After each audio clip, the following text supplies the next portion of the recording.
Hey guys, Lancer here. Hope everyone's doing well. Thanks again for joining me while we look into some more Strixhaven spoilers. All of the Strixhaven cards are out now, so we should be able to find out which ones are decent, which ones are interesting. That's pretty much what I'm going to cover here. I'm not going to pick the top 10 best because it's really hard to tell. I'm going to pick the ones that I find interesting and see if there's anything that really makes them different to some of the previous cards that have come out. I'm going to start with Prismari Command, and I'm pretty sure I've covered this already, but Prismari Command has one that really interests me. Firstly, for 3 mana, you could do 4 damage to any target, or 4 damage, or 2 damage to any 2 targets. That's pretty good. You could create 2 treasure tokens for 3 mana. You pretty much ramp for the next turn, which is okay. You could destroy 2 artifacts, but target player draws 2 cards and then discards 2 cards. That's a really good ability. You're going to go through your deck pretty fast, but the good thing is you get to draw the cards, then discard 2 cards, draw 2 cards, then discard 2 cards. So while it's not as good as draw 2 cards or draw 4 cards and then discard 4 cards, this is still a really good ability, and I think every single one of these options is amazing for Commander. You don't get true card advantage, but you do get through a lot more of your deck, and if you're running any madness theme, or any reason to actually discard cards and try to filter through your library, you're going to have a lot of fun with a card like this. I don't think this card is ever going to be bad in your hand, and you might just feel bad because you don't get to keep it for multiple times throughout the game. It's one of those cards where I'd want to play this card multiple times, and I don't see anything wrong with it. Next card, no one's going to be surprised by this, but Professor Onyx. 6 mana is a lot, but it is Commander. If this is on the top end of your game, then you're pretty much planning to use it as a win con and want to make sure that it's safe. One of the best things about this card is it's +1.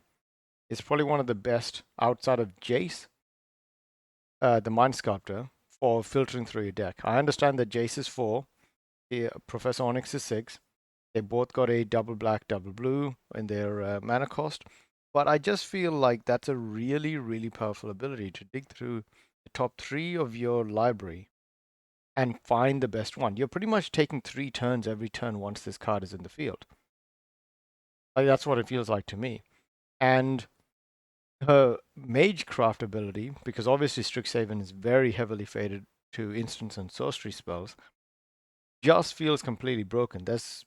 I know there's another card that's already been bought out, that Cloud one, whatever, and that's spiked up like crazy because it's a 2-card combo. I'm not really a fan of combo, but I feel like you're going to get incremental value with a card like this. And as long as you can protect her, which she doesn't do a really good job of protecting herself, but as long as you can try to protect her, I think this is a card. And I certainly wouldn't miss it in a certain kind of deck. It'll be great if it was in a mono black deck where you can just get it out for 4 mana with 4 life cost from Kirk, son of Yawgmoth. But outside of that, there's a lot of other ways to card like this. Practical research. I think you guys might see a very common theme. I have learned from some of my recent Commander games how important card draw is for. So I am putting some emphasis on trying to figure out which ones of these card draws are going to be my decks and which ones I'm going to try anyways, because cycling through your deck to find answers is way better than just playing what you have and get what they from their deck and from the game itself. You can draw enough cards. Like, not I'm not saying tutors and stuff. Just cycle through, draw through your cards. You're going to get a lot more fun out of every commander deck or commander game. You're just going to see more of your deck and make sure that the full function that it does is useful. It is nice to play big spells, but if your deck doesn't really do that too well, like it's not green or it doesn't have a commander that like is actually similar to Jorah and just puts out big creatures over turns, you're not going to be able to play them as much as you think. So cards like Practical Research, Professor Onyx, and Prismari Command are really good for that. I understand Practical Research is 5 mana, but it's an instant. Draw 4 cards, then discard 2 cards unless you discard an instant sorcery card. Amazing. Instant, draw 4 cards, discard 1 card possibly, is really good. You do not want to draw cards if you avoid it at sorcery. It makes your turn a bit less useless, and if you're playing a a deck that's already got blue and red, you might even have some answers in your hand that you'd rather play or just hold up, like cancel or other counterspells. So a card like this allows you to wait until the very last minute before you draw cards before your turn goes. The next card is Plague, Dean of Chaos, and Augusta, Dean of Order. So they're both on one. They're on two sides. So one side is Plague, the other side is Augusta. It does look way more orderly than this guy, but they both look like they'd be a pretty combo. I guess that's what I'm trying to show. I like Plague's, once again, first ability. Turn to start looting, or is it pillaging? I forgot which one of these, but it's a discard a card, draw a card. So tap him, discard a card, draw a card. You can do that on turn 3, 4, 5, blah, blah, blah. Similar to, I think, what Jace did, the Kid Jace. But I feel like it's really nice that he's also got the second ability of pay for a red, tap. Reveal cards from the top of your library until you reveal a non-legendary, non-land card with mana cost value 3 less. You may cast that card without paying its mana cost. Put all revealed cards not cast this way on the bottom of your library in a random order. I'm not too sure what the best way to use a card like this is, but I'd be surprised if there's not a way to break it. You know, it's a non-legendary, non-land card. What happens if you fill your deck up with mostly legendary cards and make sure that the 3 or 4 cards that you want to play that are non-legendary, non-land have some amazing value in a deck like this? I don't know what they are, but if you guys can think of any ideas where digging through this without actually hurting yourself will cause you to get a combo piece out, let me know. I'm thinking hard, but I can't think of anything straight off the top of my head. But there's got to be something. From Augusta, Dean of Order. So it's actually a red-white deck if you wanted it to be.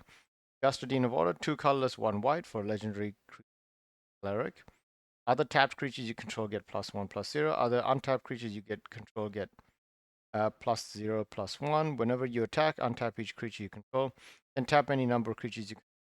A bit confusing, but I assume there's a way to get this.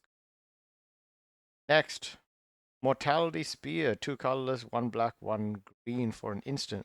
This spell costs 2 less to cast if you life this turn. Destroy target non-land permanent. Now, the easiest way to do this is if you have a free sack outlet on a creature that can sacrifice a pest token, which is the green-black pest token that when you sacrifice, you gain 1 life. I put this in here because, once again, I've also noticed the usefulness of having interactive instant removal spells in a deck.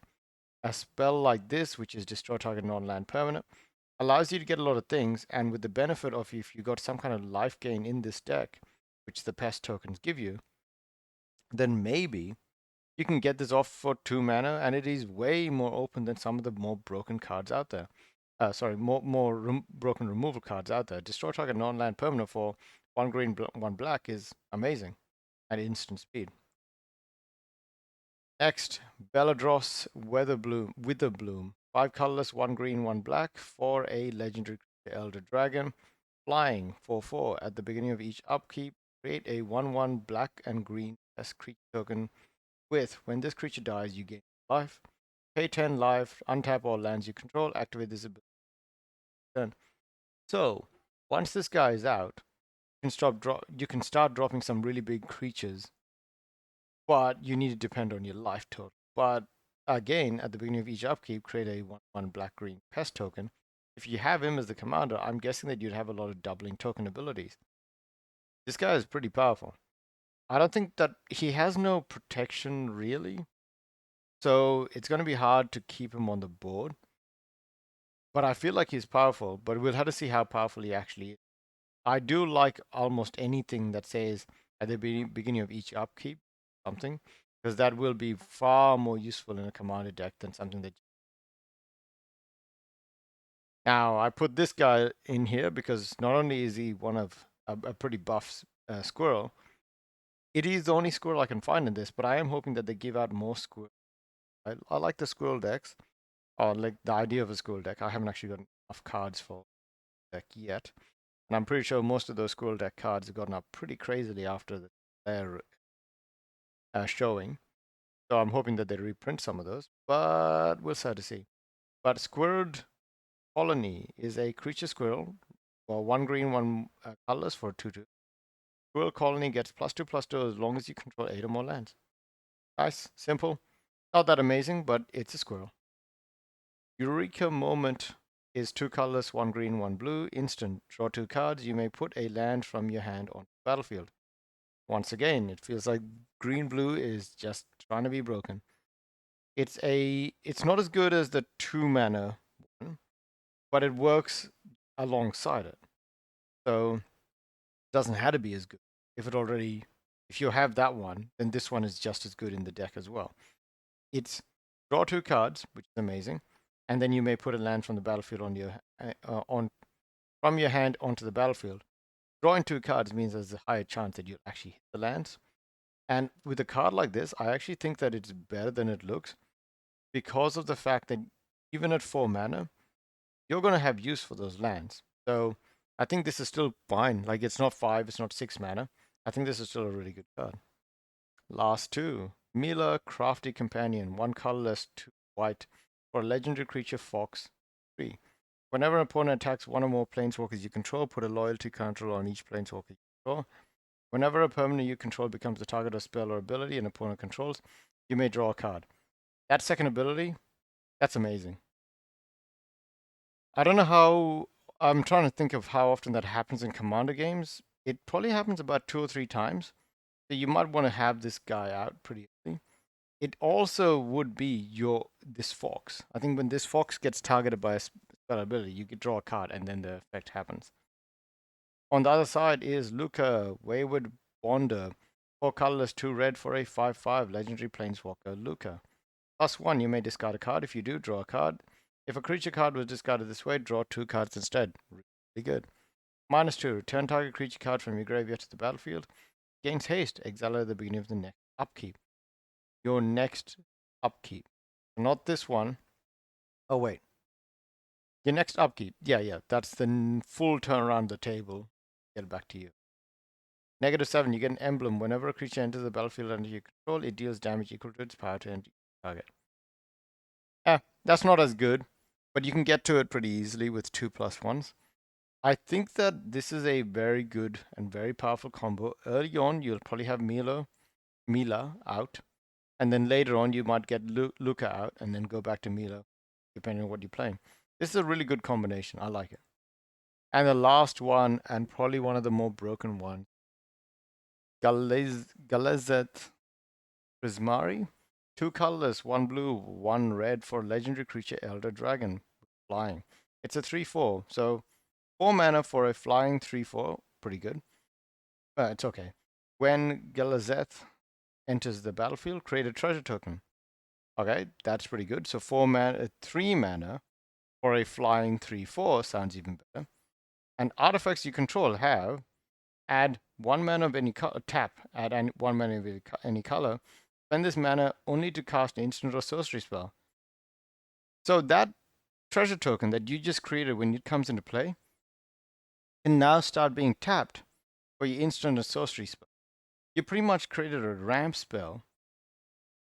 This card is insane. This card is amazing. If you make a deck around this card, you're going to have no issues. You pretty much want to run cantrips and artifacts that are super cheap.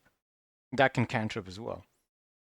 Oh yeah, I mean, I'm not even too sure what to say about it. This is giving me flashbacks to Urza all over again, and I'm having trouble believing that they printed this. Maybe that'll mean that Urza's price will come down because this guy gives you more possibilities than even Urza did going into red. But yeah, but please tell me if feels like maybe a weaker Urza, but still feels pretty easy to break. Really easy to break. And it says add 1 mana of any color. Not even colorless mana.